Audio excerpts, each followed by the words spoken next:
In your presence I come, waiting for the kingdom come. In His name, my friend, His name, my friend, His name, my peace I see. In His name, His name, in His name, my joy seek. Shalom, shalom, selamat pagi Indonesia. Apa kabar semuanya? Saya percaya Bapak Ibu yang ada di Indonesia bangun pagi, rasa segar dan ada rasa ingin ketemu Tuhan ya, bersekutu. Dan Jum Sema Adonai mengadakan renungan pagi setiap hari Senin sampai hari Sabtu. Kita bersama-sama di Jum ini, kita bersekutu sebelum kita memulai aktivitas kita dalam sehari-hari. Baik Bapak Ibu, mari kita bersatu hati dulu di dalam doa. Saya akan memimpin dalam doa pembukaan ya. Mari kita berdoa. Bapa Sorgawi, Bapa yang kami sembah di dalam nama Tuhan Yesus, saat ini kami datang menghampiri tatamu yang kudus, kami anak-anakmu berkumpul di Jum Sema Adonai. Saat ini kami mau berenungan pagi. Kami percaya Bapa Engkau melihat setiap pribadi demi pribadi dan Engkau mengetahui hati kami. Kami rindu senantiasa bersekutu denganmu ya Bapa. Karena kami tahu hidup kami tanpa persekutuan, kami akan mati, kami akan terputus hubungan kami dengan Engkau. Oleh sebab itu Bapa, jadikan kami anak-anak-Mu yang setia, yang selalu dekat kepadamu ya Bapa, tidak menjauhkan diri sehingga kami boleh hidup di dalam pembaharuan budi pekerti kami dari hari ke hari. Bapa Surgawi, hari ini Tuhan, Pendeta Dedi Kurniawan telah Engkau utus untuk memberkati renungan pagi kami. Biarlah Engkau memberkati hamba-Mu ini ya Bapa. Anointing dia Tuhan, lebih lagi Tuhan, mampukan dia Bapa untuk menyampaikan isi hati-Mu. Bapa, kami tahu Bapa setiap firman yang akan disampaikan kepada kami ya Bapa, itu adalah firman yang berguna bagi kami ya Bapa. Dan biarlah firman-Mu ini Tuhan Engkau kuduskan, sehingga setiap firman yang keluar, yang ditabur ya Bapa, tidak akan kembali sia-sia. Biarlah renungan pagi ini Tuhan memberkati banyak orang. Bapa, begitu juga tim yang di belakang layar, serta kami yang bekerja di dalam pelayanan ini, mampukan kami ya Bapa, supaya kami bisa melaksanakan tugas kami hanya oleh pertolongan Roh Kudus. Terima kasih Bapa, kami serahkan ibadah ini dari awal, pertengahan, sampai akhir. Di dalam nama Tuhan Yesus kami berdoa, haleluya, amin. Ada amin saudara-saudara. Baik Bapak Ibu yang terkasih, mari kita masuk dulu di pujian pertama yang dibawa oleh Miss Ratu.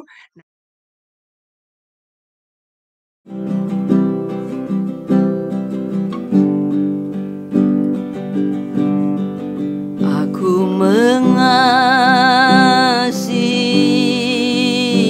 Engkau Yesus dengan segenap hatiku.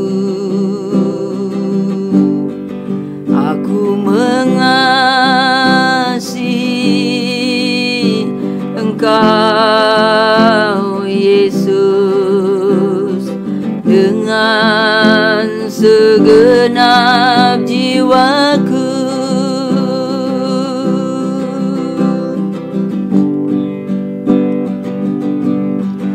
Ku renungkan firman-Mu siang dan malam, ku pegang perintah-Mu dan ku lakukan. Engkau tahu ya Tuhan, tujuan hidupku hanyalah untuk menyenangkan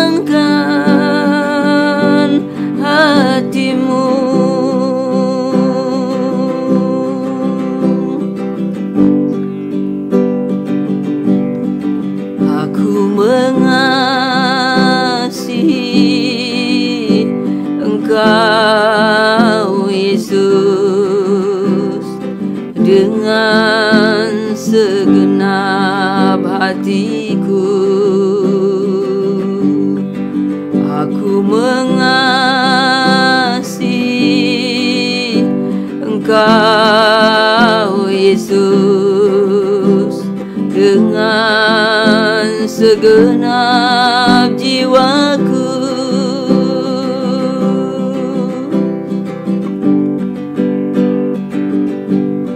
Ku renungkan firman-Mu siang dan malam, ku pegang perintah-Mu dan ku lakukan. Engkau tahu ya Tuhan, tujuan hidupku hanyalah untuk menyenangkan hati-Mu. Engkau tahu ya Tuhan, tujuan hidupku hanyalah untuk menyenangkan hati-Mu.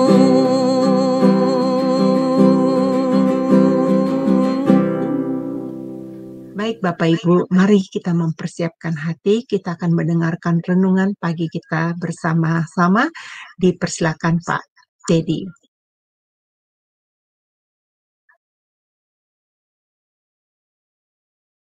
Masih mute Pak.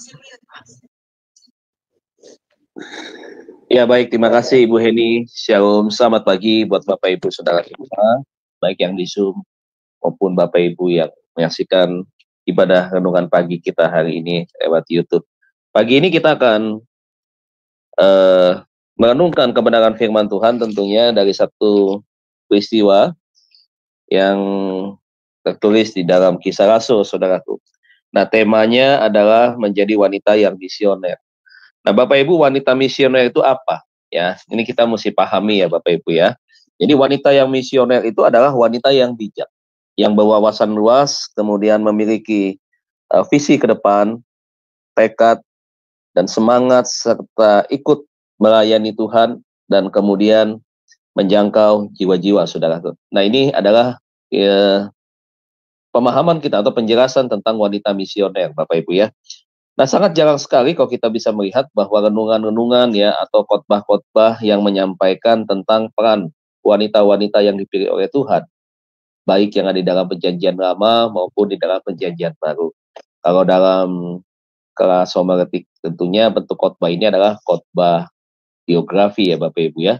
Karena khotbah biografi itu adalah khotbah yang menyampaikan tentang sosok figur seorang tokoh di dalam perjuangannya, di dalam pelayanannya, begitu ya Bapak Ibu ya. Nah, hari ini tentunya kalau kita menggunakan ilmu homiletik, maka khotbah pada hari ini adalah tentang bentuknya adalah khotbah biografi. Yaitu kita akan bahas seorang wanita yang namanya tertulis di dalam kitab kebenaran sepanjang masa. Seorang wanita yang hebat, dahsyat ya di dalam pengiringannya kepada Tuhan. Nah, siapakah perempuan itu atau wanita itu? Mari kita buka di dalam Kisah Rasul pasal 16. Kisah Rasul pasal 16 ayat yang ke-13 sampai dengan ayat yang kita lanjutkan saja sampai ayat 18 ya Bapak Ibu ya. Kisah Rasul pasal 16 ayat 13 sampai dengan 18. Demikian firman Tuhan ada tertulis. Ayat 13 dikatakan demikian. Pada hari Sabat kami keluar pintu gerbang kota. Kami menyusuri tepi sungai dan menemukan tempat sembahyang Yahudi yang sudah kami duga ada di situ. Setelah duduk, kami berbicara kepada perempuan yang ada berkumpul di situ. Seorang dari perempuan-perempuan itu yang bernama Lydia turut mendengarkan. Ia seorang penjual kain ungu dari kota Tiatira yang beribadah kepada Allah. Tuhan membuka hatinya sehingga ia memperhatikan apa yang dikatakan oleh Paulus. Sesudah ia dibaptis bersama-sama dengan seisi rumahnya, ia mengajak kami, katanya, jika kamu berpendapat bahwa aku sungguh-sungguh percaya kepada Tuhan, marilah menumpang di rumahku. Ia mendesak sampai kami menerimanya. Pada suatu kali ketika kami pergi ke tempat sembahyang itu, kami bertemu dengan seorang hamba perempuan yang punya roh tenung. Dengan tenungan-tenungannya, tuan-tuannya memperoleh penghasilan besar. Ia mengikuti Paulus dan kami dari belakang sambil berseru katanya, orang-orang ini adalah hamba-hamba Allah yang maha tinggi. Mereka memberitakan kepadamu jalan kepada keselamatan. Hal itu dilakukannya beberapa hari lamanya. Tetapi ketika Paulus tidak tahan lagi akan gangguan itu, ia berpaling dan berkata kepada roh itu, demi nama Yesus Kristus, aku menyuruh engkau keluar dari perempuan ini. Seketika itu juga keluarlah roh itu. Amin untuk firman Tuhan. Ya Bapak Ibu Saudara yang kasih Tuhan, pagi ini kita akan belajar dari seorang wanita yang bernama Lydia. Bapak Ibu, wanita yang bernama Lydia ini adalah wanita yang berasal dari kota Tiatira, Saudara. Nah, dia ini adalah seorang pengusaha, ya, artinya seorang wanita pebisnis, Saudara. Nah, kalau kita melihat perjumpaannya dengan Paulus adalah perjumpaan yang sangat-sangat penting dan berharga di sepanjang hidupnya, Saudara. Karena pada saat dia berjumpa, dia hadir di mana Paulus sedang mengajar di situ, dia dipilih Tuhan, ya. Kemudian dia di sana menyerahkan hidup dia buat Tuhan, dan kita bisa melihat bahwa bagaimana seorang Tuhan memilih seorang wanita yang pada akhirnya menjadi orang yang sangat penting, ya. Bahkan kalau kita lihat sejarah bahwa Lydia ini adalah seorang wanita pertama yang bertobat di daerah Eropa, ya, khususnya saudaraku, ya. Dan kita bisa belajar bahwa ternyata di dalam Alkitab banyak sekali tokoh-tokoh wanita yang bisa menjadi satu contoh teladan bagi pria maupun wanita, saudara. Bahwa kalau Tuhan sudah pakai, ya, Tuhan tidak memakai, artinya gini, bukan hanya laki-laki yang diberikan kepercayaan, yang dipilih oleh Tuhan untuk melayani. Tidak. Tetapi Tuhan juga libatkan perempuan.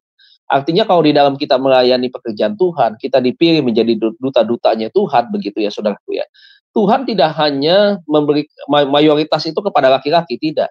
Sama, laki-laki dan perempuan punya bagian di dalam mengembangkan pelayanan pekerjaan Tuhan. Khususnya pemberitaan firman, pemberitaan Injil kepada setiap orang, saudara. Nah, oleh sebab itu, nah, kita bangga dan kita bersyukur bahwa tidak ada diskriminasi di dalam kekristenan. Mohon maaf nih saudaraku, ya. Di dalam kekristenan tidak ada perempuan itu nomor 2. Perempuan itu kaum yang tidak mendapatkan bagian, begitu ya, di dalam sebuah kegiatan-kegiatan agama, begitu. Bukan seperti itu. Dari sejak awal kita bisa pahami bahwa Tuhan mengatakan bahwa laki-laki dan perempuan diciptakan sepadan, sama, saudara, sejajar maksudnya. Tidak ada yang mendominasi begitu di dalam hak, begitu ya, sehingga akhirnya kalau itu bisa terjadi akan terjadi satu penindasan. Tapi saya nggak bahas tentang hal ini, itu temanya berbeda. Tapi yang kita mau bahas di sini adalah seorang wanita yang bernama Lydia ini, saudara. Nah, apa sih yang kita lihat dari peristiwa ini, ya? Apa yang kita bisa pelajari? Ada beberapa hal yang kita bisa ambil dari kisah Lydia ini. Yang pertama, kalau saudara lihat di ayat 14b dikatakan bahwa ia seorang penjual kain ungu dari kota Tiatira yang beribadah kepada Allah.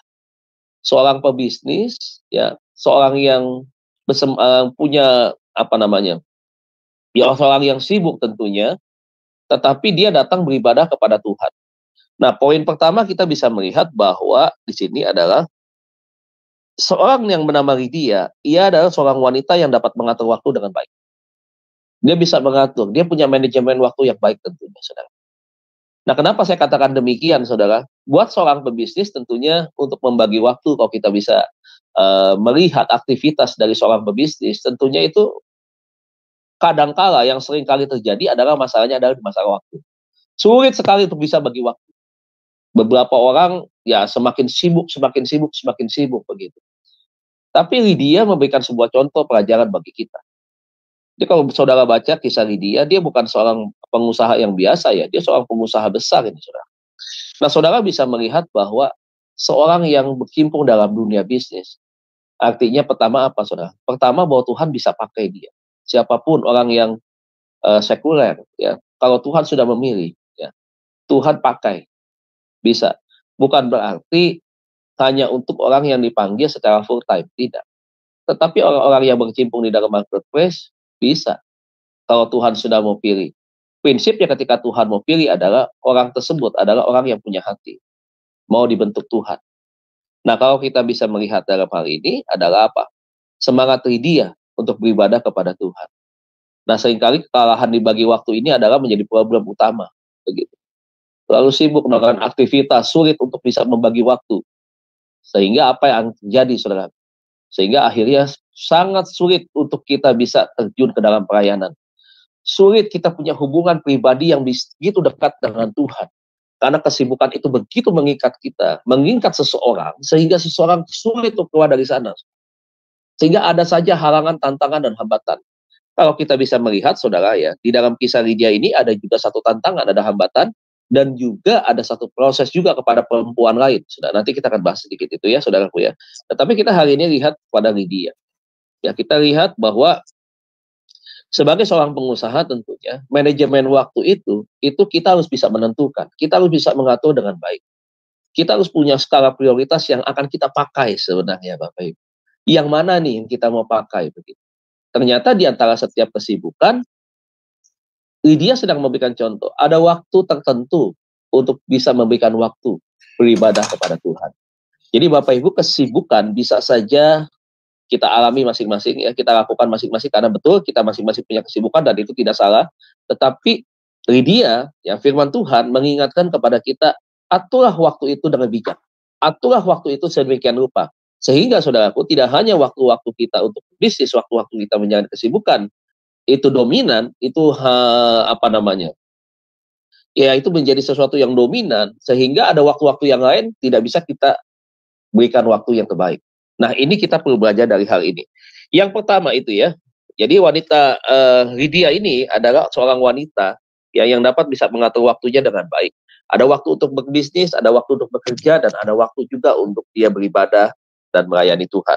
Yang kedua adalah saudara bisa melihat bahwa ayat yang ke-14c ya, dikatakan Tuhan membuka hatinya sehingga memperhatikan apa yang dikatakan oleh Paulus. Coba, dia fokus dan bersemangat. Itu poin yang kedua, saudara.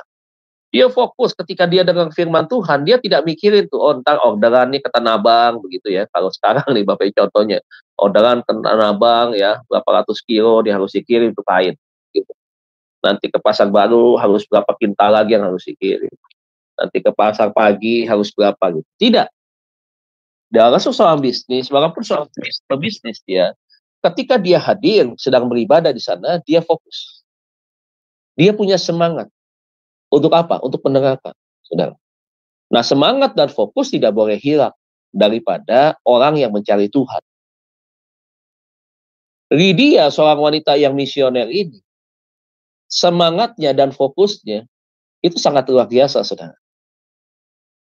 Waktu dia dengar firman Tuhan itu bukan hanya kalau kita bisa membaca apa yang ditulis dalam firman Tuhan itu, tidak hanya memberikan satu keyakinan yang kuat kepada dia, tetapi memberikan banyak pengertian-pengertian kepada dia.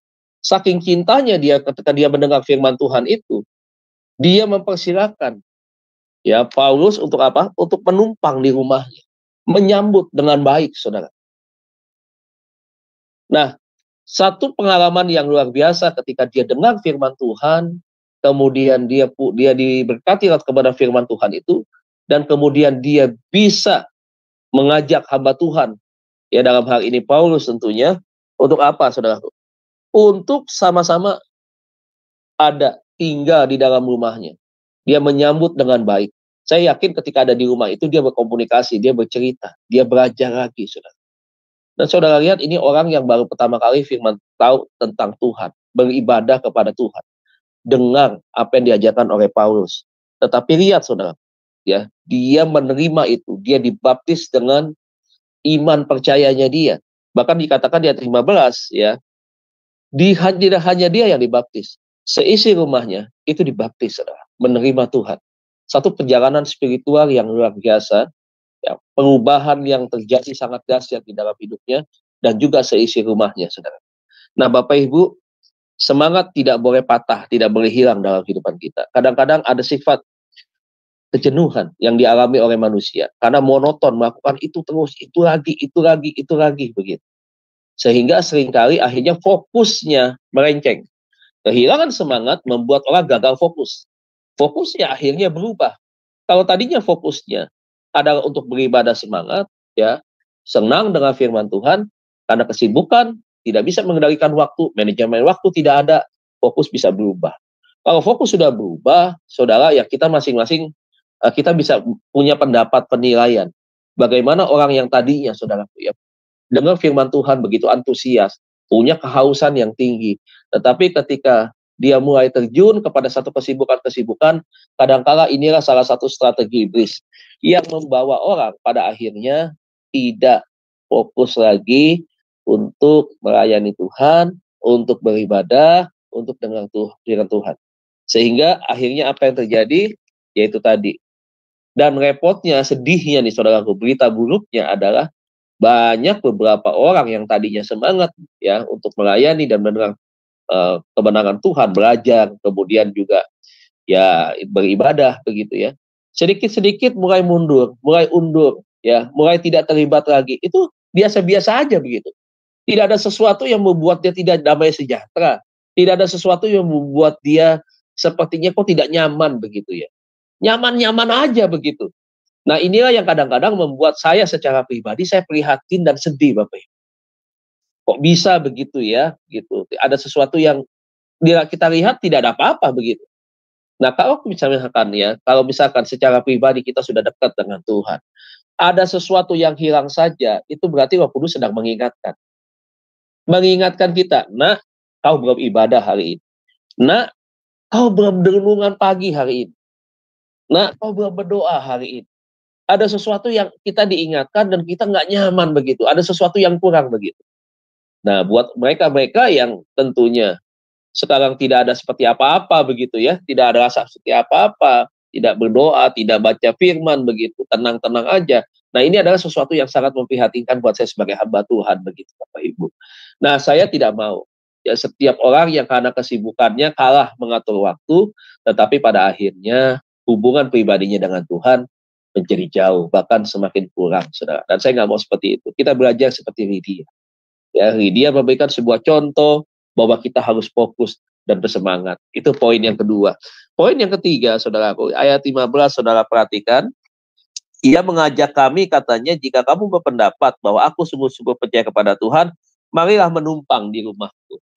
Nggak gampang, saudara. Nggak gampangnya apa?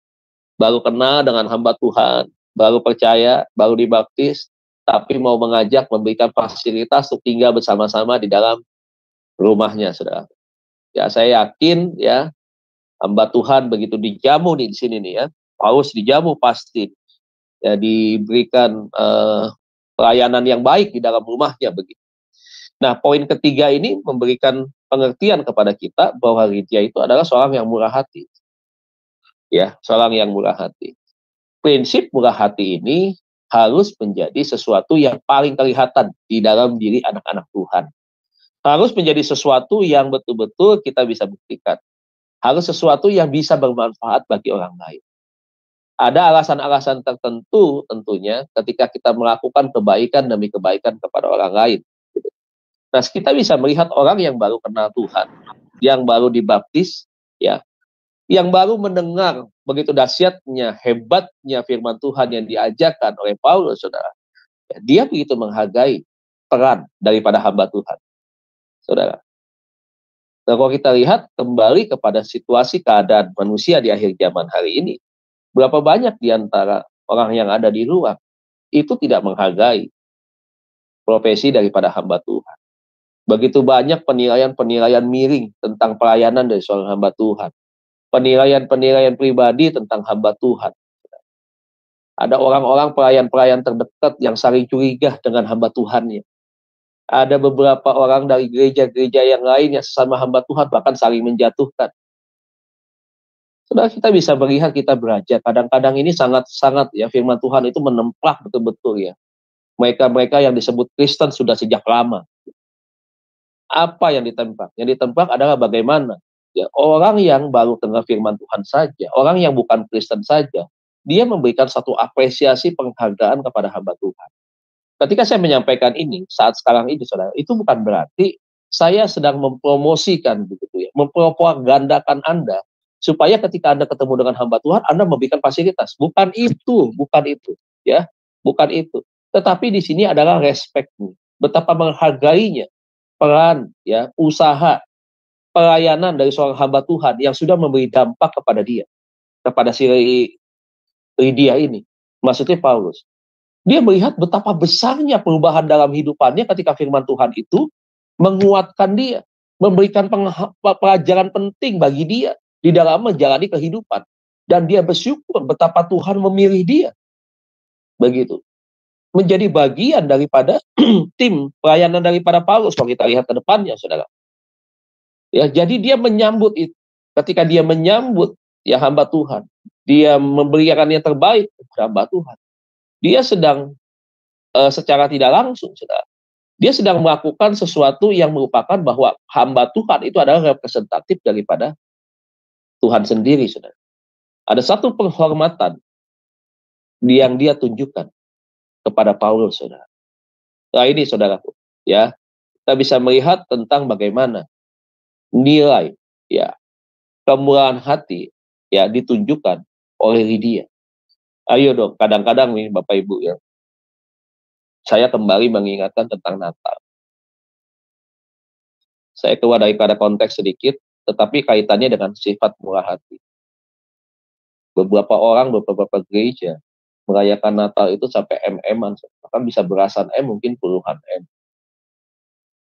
Saya hamba Tuhan yang dari dulu saya tidak setuju dengan hal itu. Walaupun itu bukan gereja saya. Kalau ditanya secara pribadi, saya tidak setuju.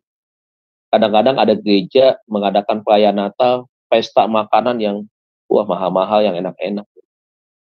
Saudara tahu yang makan siapa? Yang makan dia juga. Yang nabur dia, yang makan dia juga. Katanya Kristen, kok tidak murah hati? Katanya Kristen, peduli. Katanya Kristen, terang. Katanya Kristen, garam yang memberikan makanan menjadi enak, begitu. Ya, punya pengaruh begitu yang positif. Katanya Kristen, punya kasih. Tapi saudara lihat keprihatinan kita hari-hari ini ada. Setiap momen sebenarnya, bukan hanya Natal. Di sekitar kita seringkali ditunjukkan beberapa orang-orang yang memang sedang membutuhkan. Memang di dunia ini ada orang miskin yang Tuhan izinkan seperti itu. Untuk apa? Supaya kita diberkati ini, kita datang menjadi berkat buat mereka. Nah, apa yang terjadi dengan keadaan sekarang, Bapak Ibu? Orang bisa keluarkan uang begitu banyak. Oh, kami ini biasa, bukan sombong. Bapak Ibu semua nih, kita nih, makanya saya pakai kata kami. Kita nih udah biasa makan makanan enak. Pagi saya juga sering makan makanan enak. Tapi kalau momen Natal yang kita makan buat kita lagi, makanan enak buat kita masuk ke kita lagi. Kapan kita mau berbagi kasih? Natal itu intinya adalah berbagi kasih. Ada kemurahan hati yang harus kita tunjukkan. Saudara tahu pelayanan perjalanan daripada orang Majus untuk mencari Yesus itu perjalanan 4.000 km lebih, hampir 4.500 untuk cari Yesus. Dia mengorbankan waktu, tenaga, bahkan ketika berjumpa dengan Tuhan, dia mempersembahkan persembahan yang sangat bernilai. Saudara lihat, ada hal-hal yang ditunjukkan di peristiwa Natal itu adalah bagaimana ada pengorbanan di sana, ada ketaatan di sana, ada perjuangan di sana. Saya suka ya belajar daripada orang Majus ya, kisah perjalanan mereka begitu. Mereka bukan orang Yahudi, Pak. Orang Yahudi sendiri tidak cari Mesias waktu lahir.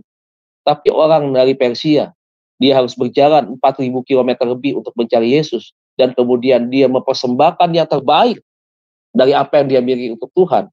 Wah, itu satu keteladanan yang sangat luar biasa. Makanya kita kadang-kadang kalau bicara soal Natal, yang dipersembahkan ya Raja Damai lagi, dia lahir di Palungan lagi, begitu. Kita nggak lihat satu sisi yang lain. Begitu banyak dari pesan Natal yang kita bisa ambil. Tapi intinya adalah bagaimana kasih Allah itu dinyatakan bagi setiap manusia.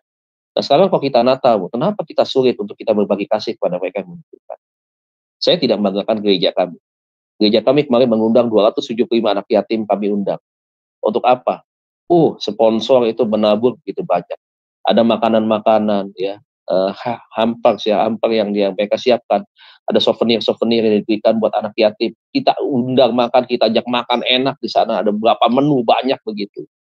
Terus kita panggil beberapa sponsor untuk mereka lihat sendiri seperti apa begitu.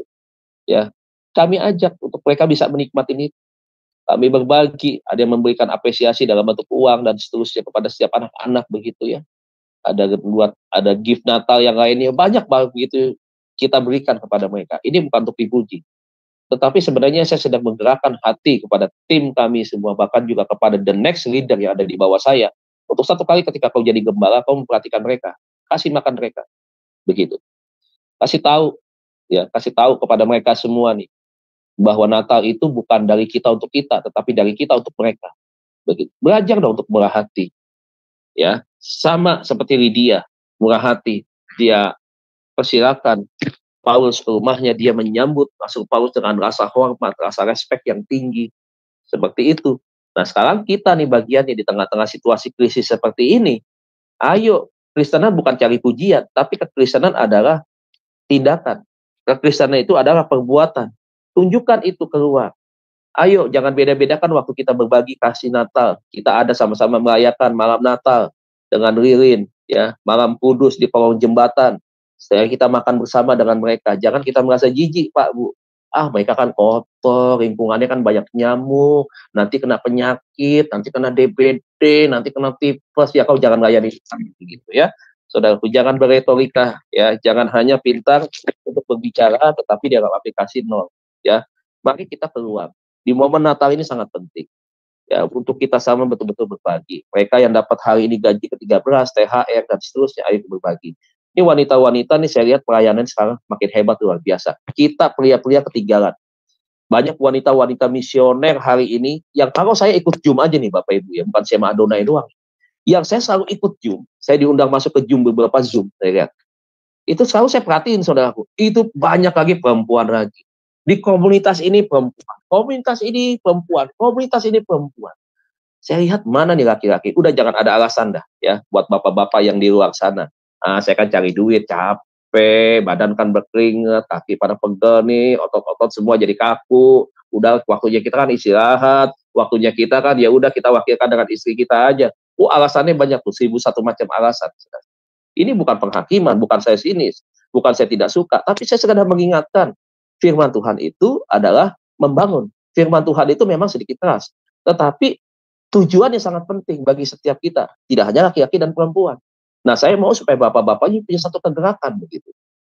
Ya, seperti wanita-wanita yang sekarang itu betul-betul haus ya untuk cari Tuhan. Mereka bisa bagi waktu, jangan dipikir di perempuan-perempuan yang nggak ada kerjaan. Jangan pikir di perempuan-perempuan yang istilahnya cuma di rumah doang begitu. Yang ngurus rumah tangga doang yang bisa diatur kapan waktu. Tidak, mereka pekerjaan rumah sudah selesai. Tapi mereka bisa pergi ke WBI, mereka bisa ke komunitas pria, ke ibadah-ibadah perempuan-perempuan wanita-wanita. Itu bisa beberapa kali saya dengan Pak Ronald Takaya diundang khotbah di daerah Kebayoran, itu perempuan-perempuan, waduh, campur semua tuh Bapak Ibu, itu keren banget. Oh, yang profesinya pekerja, yang profesinya, mohon maaf nih, bahkan profesinya untuk penjaga toko aja ada ibadah di situ itu. Oh, tidak ada perbedaan, keren banget, mantap. Saya salut, saya respect dengan wanita-wanita yang seperti ini. Bapak-bapaknya kapan dong? Ini 2024 dikit lagi Bapak Ibu. Kapan kita mau ambil bagian, Bapak? Kapan kita menjadi bapak-bapak yang visioner? Ya jangan cuma Pak Aras doang di sini, Pak Frans doang di sini. Saya hitung itu lagi. Ya, yang lain aduh, yang perempuan nambah-nambah lagi nih. Ya, ada ibu ini, ibu itu ya. Stefani tadi ada siapa? Itu nambah. Ya contohnya kalau yang di sini begitu. Dan tempat lain juga begitu. Nih bapak-bapaknya kemana? Ayo dong, bapak-bapak jadi bapak-bapak yang visioner juga, misioner juga ya. Saudara itu. Kemudian kita melihat poin yang berikutnya, apa yang kita ambil dari kisah Lydia, saudara. Yang keempat adalah ayat 15. Ya, ayat 15 ada satu poin lagi. Dia ramah. Enggak sombong, artinya ramah itu. Ya, tidak merasa dirinya hebat. Ya, ayat 15C ya. Ia mendesak sampai kami menerimanya tuh. Coba mendesak. Waduh, Pak, aduh dengan kata-kata yang seperti itulah meyakinkan lah. Biasanya kan kita kan hamba-hamba Tuhan kan memang tidak seperti itu. Kenapa ada etika yang kita jaga? Jangan sampai kata orang, oh pelayanan, oh itu manfaatin orang kaya tuh. Oh mau pelayanin, oh ada maunya tuh. Oh ada maunya tuh pendeta lihat tuh. Waduh tuh, tinggal di rumah orang kaya tuh ada maunya. Padahal tidak, bukan keinginan si hamba Tuhan itu. Tapi kalau kayak sekarang jadi gosip. Kalau sekarang hamba Tuhan dekat dengan orang kaya, oh pasti mau manfaatin nih, oh pasti mau ambil perpuluhannya nih, wah pasti mau cari dana Natal nih, wah pasti mau bayar kreditan mobil nih, wah macam-macam. Begitu. Tapi yang meminta ini adalah seorang pengusaha, seorang yang hebat. Dia ramah. Nah, wanita-wanita yang hebat adalah wanita-wanita yang ramah. Bapak-bapak yang hebat adalah bapak-bapak yang ramah. tidak sombong, tidak merasa, wih, gue pengusaha, sorry, nggak level sama gue, jauh sana. Oh, nggak begitu. Bukan Kristen yang model begini.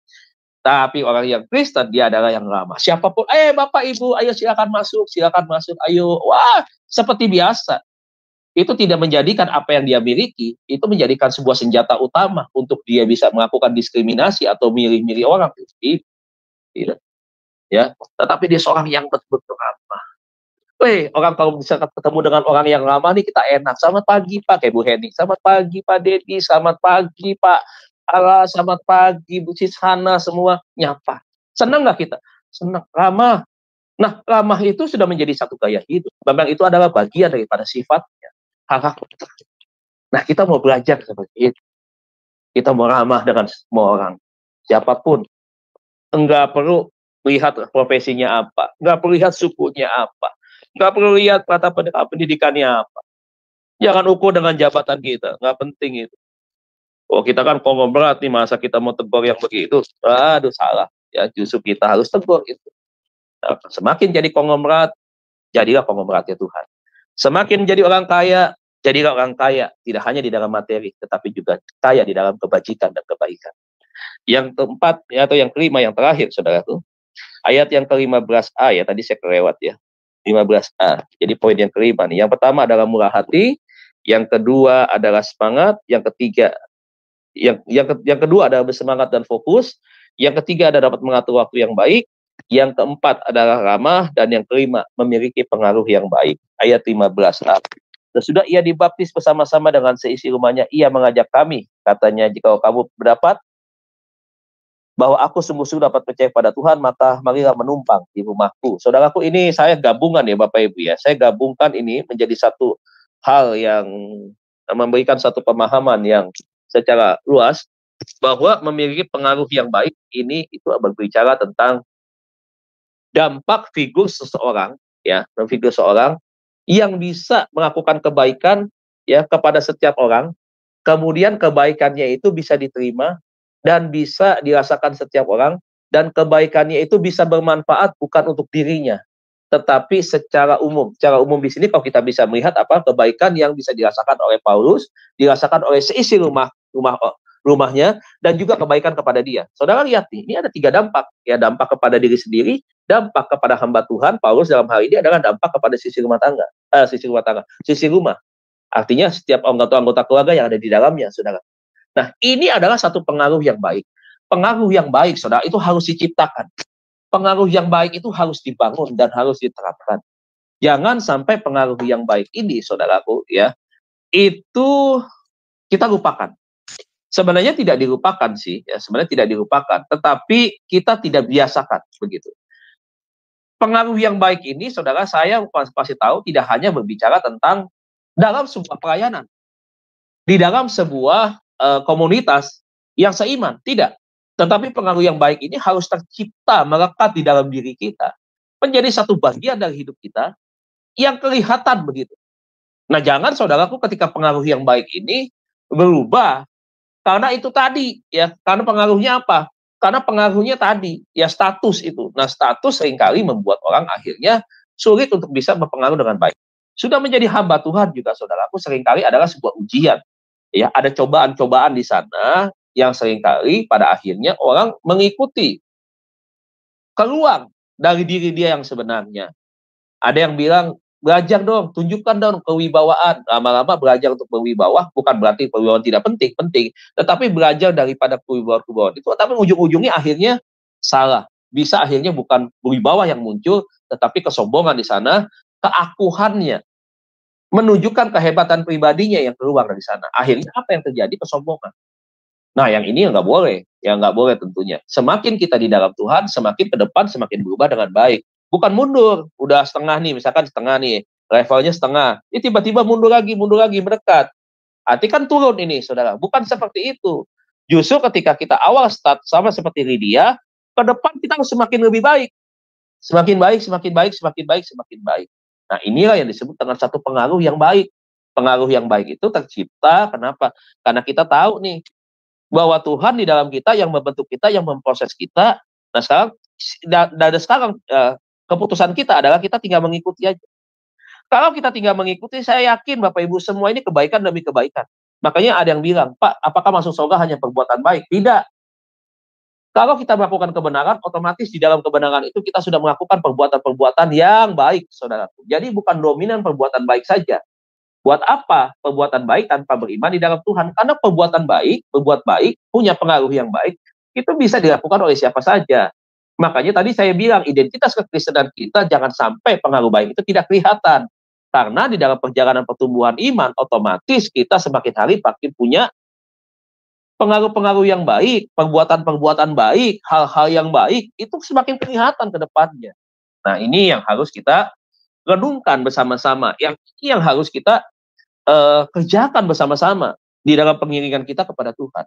Ya, jadi 5 poin ini adalah yang kita pelajari daripada Lydia, saudara.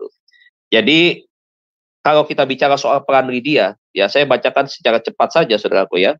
Jadi peran penting Lydia tentunya ketika dia akhirnya berkenalan dengan Paulus, kemudian dia menerima Tuhan, dia bertobat, dia menjadi orang percaya, menjadi orang Eropa, wanita pertama di Eropa yang bertobat terima Tuhan, saudaraku. Maka ada beberapa hal. Yang pertama dari kisah ini kita diajak untuk kita menjadi wanita yang proaktif. Ya, proaktif. Ya, aktif bukan hanya sekedar aktivitasnya begitu ya, tetapi aktif di sini adalah aktif yang betul-betul punya suatu kegiatan, satu pergerakan di dalam melayani Tuhan begitu ya. Kalau kita sudah melayani Tuhan, saya yakin dari aktif ini mulai muncul inovasi-inovasi atau inovatif ya. Kita menjadi orang yang inovatif. Kemudian menjadi orang yang kreatif juga. Nah, di dalam hal ini sekarang sudah ditunjukkan oleh wanita-wanita banyak ya di saat sekarang ini. Kita tidak hanya belajar dari Lydia, tapi apa yang ditunjukkan oleh Lydia, hari ini kita bisa melihat hasilnya. Begitu banyak wanita-wanita yang betul-betul menjadi wanita yang visioner ya. Mereka itu aktif, inovatif, dan kreatif. Muncul hamba-hamba Tuhan yang hebat, dahsyat, diurapi Tuhan hari-hari ini. Kita bisa melihat kan. Di YouTube kita banyak, gak usah sebut nama lah. Yang mereka pelayanannya, begitu berdampak sekali. Nah, ini kita renungan kembali bahwa kalau Tuhan sudah memakai laki-laki dan perempuan itu sama, dan perempuan pun punya andil, punya bagian di dalam sejarah kekristenan, di dalam sejarah perjalanan, bagaimana firman Tuhan ini ditulis, bagaimana firman Tuhan ini memberikan contoh keteladanan bagi generasi kita sekarang maupun generasi yang akan datang, dan sepanjang masa nama-nama mereka ini tertulis di dalam firman Tuhan. Ya, kan Alkitab bilang bumi boleh lenyap, tetapi firman Tuhan, ya, apa yang tertulis ini tidak akan pernah lenyap. Dan berbahagialah mereka yang nama-namanya tertulis di dalam kitab kebenaran ini, saudara. Yang kedua adalah kita diingatkan untuk kita mendukung penjangkauan jiwa, Bapak Ibu. Bapak Ibu, sekarang Bapak Ibu harus renungkan. Saya ada di Sema Adonai untuk apa? Apakah saya belajar untuk diri saya sendiri? Jadi saya tahu teologi? Jadi saya sekedar tahu banyak tentang pengkhotbah berbicara tentang apa? Apakah hanya sekedar itu? Tidak. Saudara sekarang sedang belajar adalah untuk dipersiapkan. Goalnya, tujuan akhirnya adalah penjangkauan jiwa. Jadi ujungnya adalah sekarang saudara adalah persiapkan diri Anda, lakukan itu dan kerjakan sekarang, jangan nanti. Ya, kalau udah selesai dari Sema Adonai, udah lulus sekolah ini, baru saya menjangkau jiwa, tidak. Menjangkau jiwa itu dimulai dari sekarang, karena misi. Misioner itu berbicara tentang misi. Misinya Tuhan dalam hidup Anda, untuk Anda kerjakan. Ya, jadi tujuannya adalah jangkau jiwa. Ayo mulai lirik. Lihat kiri kanan, perhatikan siapa yang saudara akan bidik. Bidik dalam pengertian artinya saudara akan lakukan. Untuk apa? Menjadi salah satu beban Anda untuk Anda bawa kepada Tuhan, kemudian Anda ajak mereka untuk perkenalkan kepada Tuhan. Yang ketiga adalah berusaha untuk menjadikan hidup ini berguna bagi orang lain. Ya, berusaha untuk menjadikan hidup ini berguna bagi orang. Karena kenapa kata ada berusaha? Karena tidak mudah untuk kita hidup berguna bagi orang lain, banyak tantangan, banyak hambatan dan seterusnya, saudaraku. Hambatannya apa? Hambatannya itu bisa terjadi di salah satunya seperti apa yang tertulis di ayat 16 sampai dengan 18. Saudara lihat di dalam pelayanan perjalanan pekerjaan misi selalu ada tantangan-tantangan dari kuasa-kuasa kegelapan.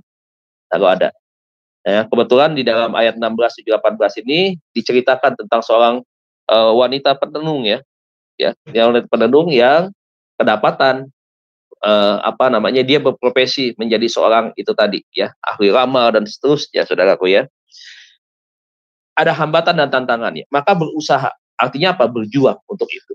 Yang keempat adalah mendahulukan Tuhan daripada kepentingan pribadi. Bapak Ibu ya, mendahulukan Tuhan daripada kepentingan pribadi. Kepentingan pribadi apa? Belajar dari dia. Ada bisnis yang menghasilkan uang nih, cien, cuan, dan ciaknya nih.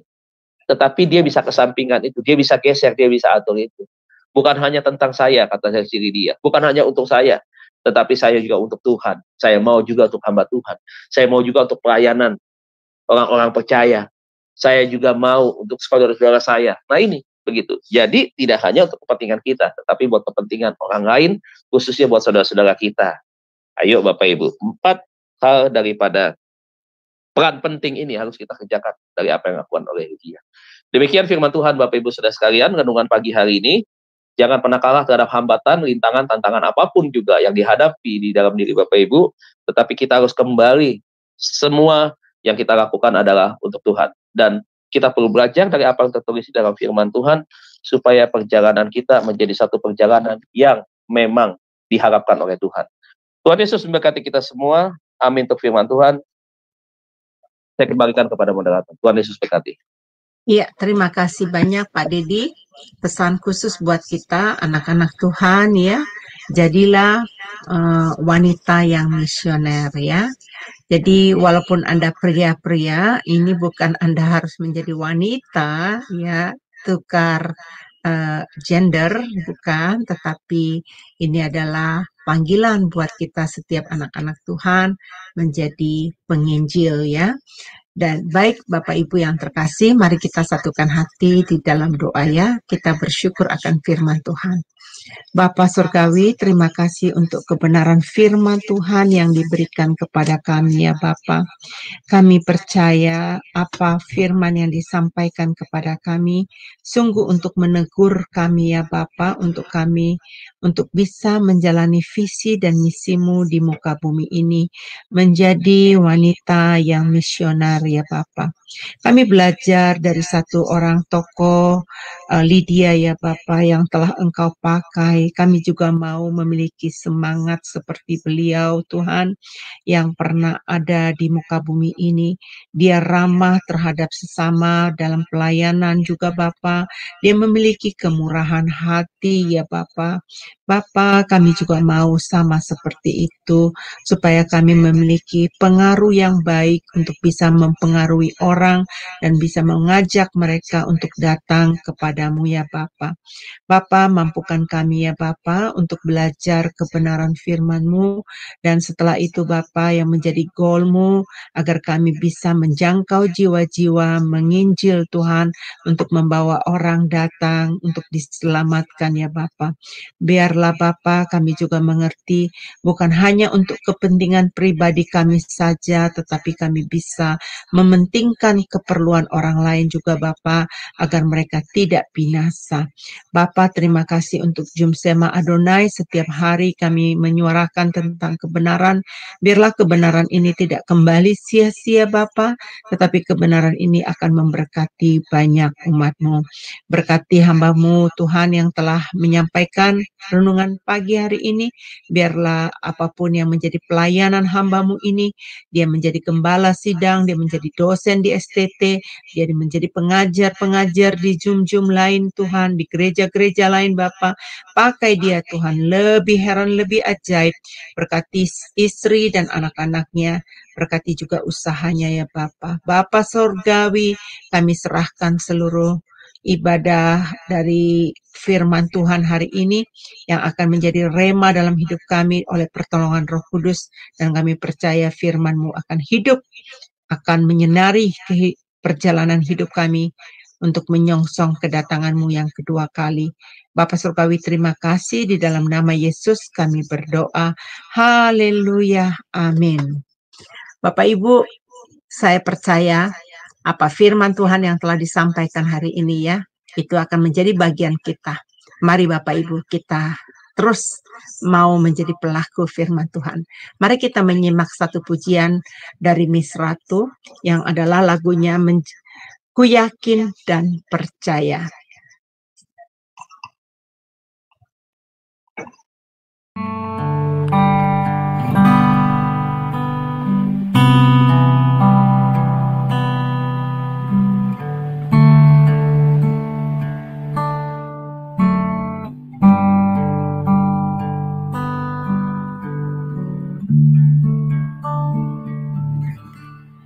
Ku bersyukur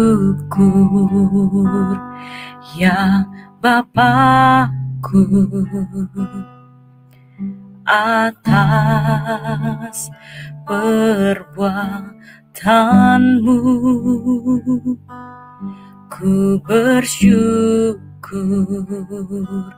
ya Tuhanku atas kebaikanmu.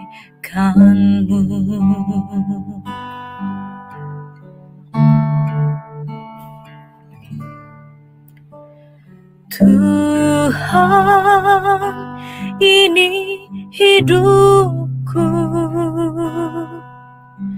ku serahkan kepadamu.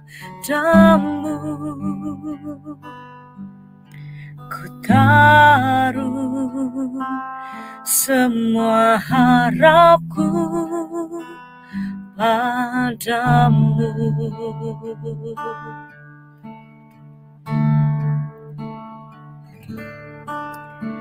Semua yang terjadi, ku tahu itu kehendakmu. Ku yakin dan ku percaya akan indah pada waktunya.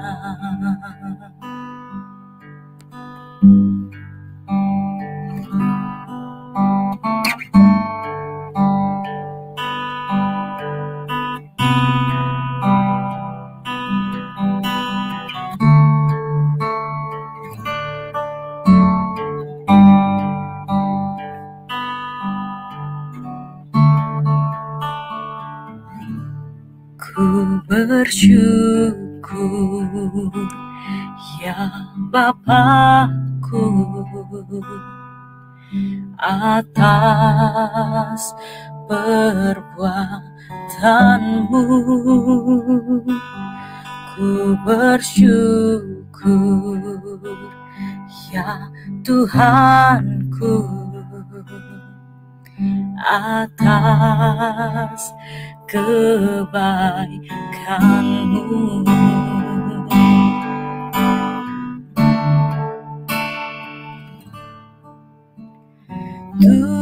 Tuhan, ini hidupku, ku serahkan kepadamu. Ku taruh semua harapku padamu.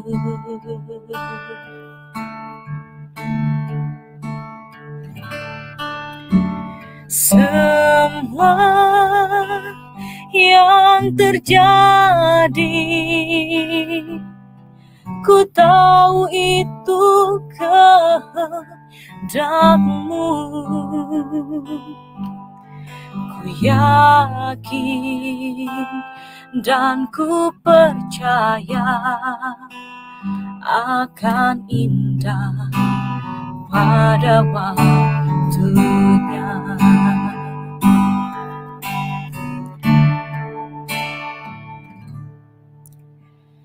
Tuhan, ini hidupku, ku serahkan kepadamu. Ku taruh semua harapku padamu.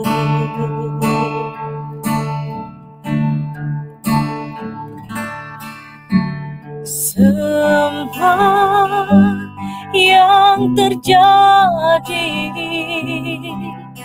ku tahu itu kehendakmu. Ku yakin dan ku percaya akan indah pada waktunya. Ku yakin dan ku percaya akan indah pada waktunya.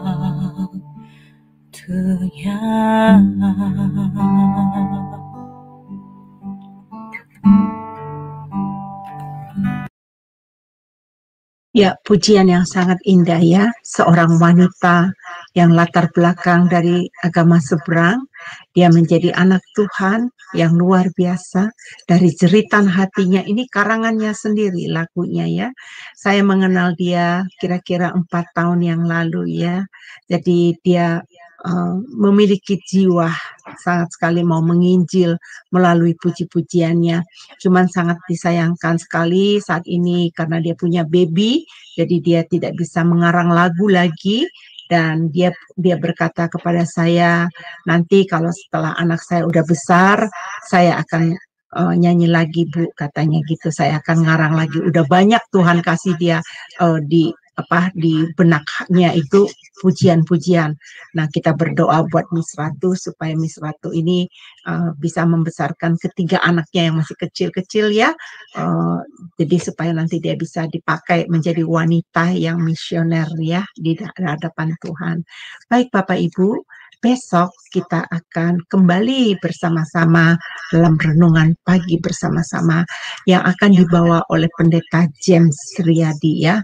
Dengan tema, kalau nggak salah ya, saya mau lihat fokus ke tujuan. Jadi itu temanya besok, fokus ke tujuan. Nah, sebelum kita berpisah, saya mau memberitahukan jika ada pokok-pokok doa yang ingin disampaikan kepada kami untuk dipanjatkan, kami akan mendoakannya setiap hari Senin dan Sabtu.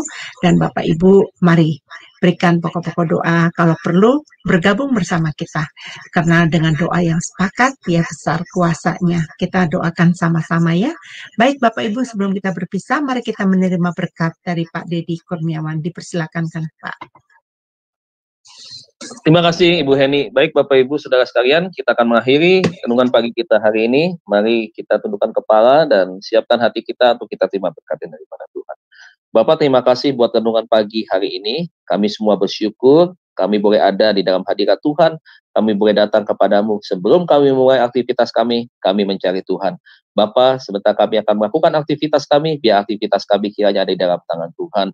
Bapak Ibu Saudara yang kasih, angkat kedua tanganmu, terima berkat daripada Tuhan. Kekasih-kekasih Tuhan, diberkatilah kesehatanmu, diberkatilah rumah tanggamu, diberkatilah pekerjaanmu, diberkatilah studimu, diberkatilah bisnismu, diberkatilah pelayananmu, diberkati orang tuamu, diberkati menantumu, diberkatilah semua yang kau kerjakan hari ini, yang sedang kau rancang, kau cita-citakan, tangan Tuhan terus membuatmu berhasil. Terimalah berkat Allah Bapa kita di sorga, cinta kasih daripada Tuhan kita Yesus Kristus, pertolongan, penghiburan, penyertaan Allah Roh Kudus akan terus menyertai kita mulai pagi hari ini sampai Tuhan Yesus datang di awan-awan permai, menjemput kita semua, menjadikan kita semua pemenang, bahkan lebih daripada pemenang, yang percaya dan diberkati bersama-sama kita katakan. Amin. Amin. Amin. Terima kasih Pak Dedi atas pelayanannya. Terima kasih. Baik Bapak Ibu, sampai ketemu besok pagi di waktu yang sama. Tuhan Yesus memberkati.